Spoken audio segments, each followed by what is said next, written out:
What's happening, everyone? Welcome to VMFC. I usually don't do this. I am usually always prepared for these shows. I always have my notes. I have some sort of a script. I actually pride myself in being prepared for these shows. But I gotta be honest, this weekend has been crazy. There's been a lot going on. So I haven't been able to prepare as well as I usually do. So let's just overreact to everything that has happened this past weekend. Let's talk about Liverpool. Their unbeaten streak in the Premier League comes to an end. The last time that they lost was January of 2019. That was over a year ago. That happened over a year ago. Liverpool lost to Watford 3-0 on Saturday, ending their streak and ending their hopes of winning the Premier League title in an incredible fashion and in an unbeaten fashion as well. What surprised me most about that loss wasn't necessarily the result, although it was a little bit chaotic. 3-0 against arguably the best team in the world. Yeah, that's crazy. A team that's facing relegation like Watford, you do look at them and you say, maybe they're not supposed to be playing this good against the Champions League winners of last season, likely the Premier League winners of this season. That wasn't so much the surprise. The surprise for me was how bad Liverpool looked. There really wasn't much of a response to whatever Watford was throwing at them. Watford was controlling much of the game. The transitions were going their way, and Liverpool had no response. Whereas usually Liverpool goes down 1-0, and you see them responding in a very good way. They score goals. They take back control of the game. They don't just let their opponents do what they want. On Saturday, unfortunately for them, it happened. They let them do whatever it is that they wanted, and Watford ended up winning. Now, I see a lot of Arsenal fans that are very happy because of what happened. I see that that they're tweeting about it, that they're happy that they can go to sleep well at night, knowing that, at least for this season, they are still the only Premier League winners to have gone unbeaten throughout an entire season. I mean, if that's what you want to celebrate, that's cool, but we know what happened last Thursday when Arsenal didn't do so well in the Europa League. So Liverpool now, it's kind of funny. People are talking about maybe this being the turning point in their season, and they will not win a single trophy now. What are you doing? What are you talking about? This is the best team in the world right now. They're probably going to go on another streak in these next few months, unless the coronavirus says, you know what, we are suspending all activity in the Premier League. That would suck. That would be absolutely unlucky, but I'm pretty sure if that were to happen, they would make a vote around the entire league, and they'll be like, yeah, I mean, they beat the shit out of all of us. Then might as well. Just give them the title. It's cool. Give them the title. Liverpool can win the Premier League.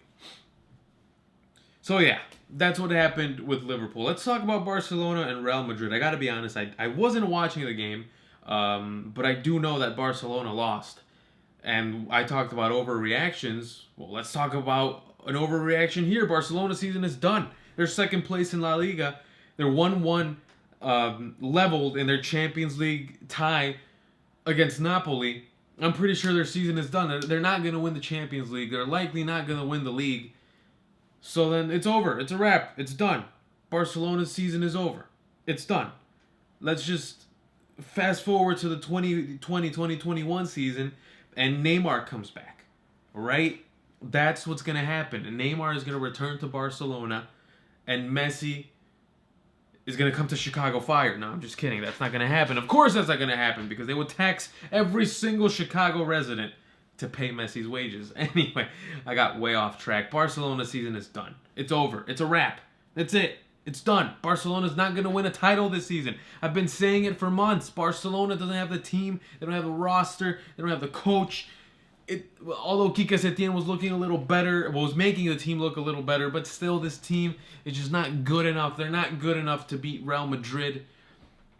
on arguably their worst period of the entire season. Real Madrid lost to Manchester City in the Champions League midweek, and they weren't looking so good. And now they go in there and they beat Barcelona 2-0. Again, I don't have an analysis of this game. I can't tell you guys what happened or what didn't happen. I'm just looking at the result. And of course some of the tweets and some of the highlights of what actually happened. The Barcelona season is done, and Real Madrid did something that every great team eventually does. They bounce back. When was the last time that you've seen a great team lose back-to-back games? It doesn't happen. These great teams do not lose back-to-back games. Back-to-back important games. It was really hard for me to picture Real Madrid losing at home to Manchester City and then losing at home to Barcelona just a few days later. It wasn't going to happen. Real Madrid did what every great team does. They bounce back from defeat, and they are at the top of La Liga. And going back to what happened in the Champions League, I'm pretty sure that they're going to turn it around. Manchester City's lead is not safe at all. Even though they're going into the Etihad to close out this tie, I don't see Manchester City coming out of this one completely. How can I put this? I don't see them winning. I don't see them coming out victorious. That's what I tried to say a few minutes ago. So yeah, Barcelona season is done. Real Madrid has revived. They're back. That's what great teams do. One more thing I want to talk about before we end VMFC episode number 10. We're into double digits, guys. This is awesome. The MLS. Have you guys been watching the MLS like I asked you to? I really hope you guys have been watching the MLS, because I have been catching a little bit of the MLS here and there. I caught the second half of Seattle against Chicago. Not fun. Not fun at all. Although Chicago Fire did play pretty well defensively, they're not the best team. But it is what it is. You can't have it all. And Georgi Mihailovic played. He gave an assist. That's cool. That's awesome. And then Seattle. Seattle, again, great teams find a way to win. That's a recurring message here on VMFC. It happens all the time. Seattle, Jordan Morris scores 2 goals. Seattle wins. Their quest to defend the MLS title continues. Chicago Fire, of course, they lose their first game, but at least they play well. So there's something to build off of. As I am recording right now, LAFC and Inter Miami are playing. We are about 20 minutes removed, as I'm recording, from Carlos Vela's absolute beauty of a goal. It was incredible because he's making the diagonal run, chests the ball down, takes on like 3 defenders just on speed, still making the diagonal run, waits to have a clear vision of the goal, stops, and then chips the goalkeeper, who was actually pretty well positioned. So he pulled off an improbable chip. All props to Carlos Vela. What a player. What a man. It sucks that we don't see him in the Mexican national team because he doesn't want to play for the Mexican national team. But whatever, that's a different story. I don't want to talk about that. The MLS is back, and it's very fun. Nashville SC. I like that they call themselves Nashville SC. Excuse me, I went to a restaurant. I'm still kind of feeling it, but I went to a vegan Mexican restaurant today. Delicious. I'm not going to give any plugs because they're not paying me, but it was excellent. Nashville SC. I like that they call themselves SC Soccer Club because it feels authentic to the MLS. They packed in like 60,000 people into Nissan Stadium. The Titans don't even do that. The Tennessee Titans don't even do that. Nashville SC was able to do it. They lost the game, but still, it shows that people in the United States are hungry for soccer. And then in that same game, Josef Martinez, arguably one of the better players in the MLS, tears his ACL, likely out for the remainder of the season. And we're only 1 game in. It sucks. It sucks for Atlanta United. And that's a big blow for their championship hopes. There's been so much going on this weekend in soccer. One more thing. Did you guys actually catch the Hoffenheim against Bayern Munich game where the Hoffenheim fans were protesting against their owner? I don't know exactly what it was. I don't know what the protest was for.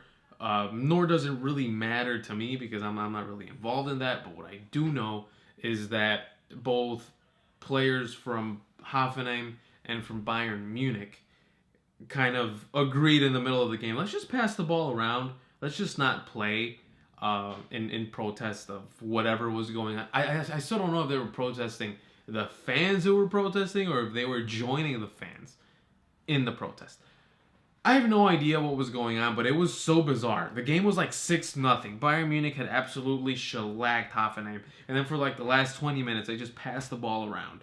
And it was so weird. You guys can look it up on YouTube. It's like one of those games that maybe you see like on a TV show or a movie or whatever, and you see that this thing was fixed before. This game was not fixed. Bayern Munich dismantled Hoffenheim 6-0. But it was just weird to see the two teams passing the ball around without much of a purpose, just to pass the ball around so the ref wouldn't stop the game. But they stopped the game at exactly the 90th minute marker, which never happens. But it happened here because, of course, of those reasons. And it was just weird. It was awkward. I don't know. I still don't know what the protest was for. Again, I'm not very prepared for this show. I just wanted to get something out, something weekly, like I always do.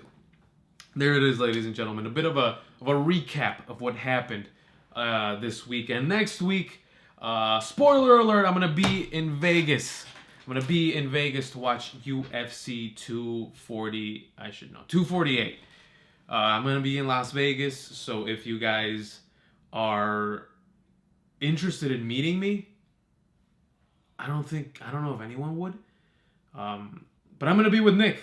And we're going to meet for the first time. I hope he doesn't, like, try to take one of my organs or something like that. But anyway, I'm going to be in Vegas.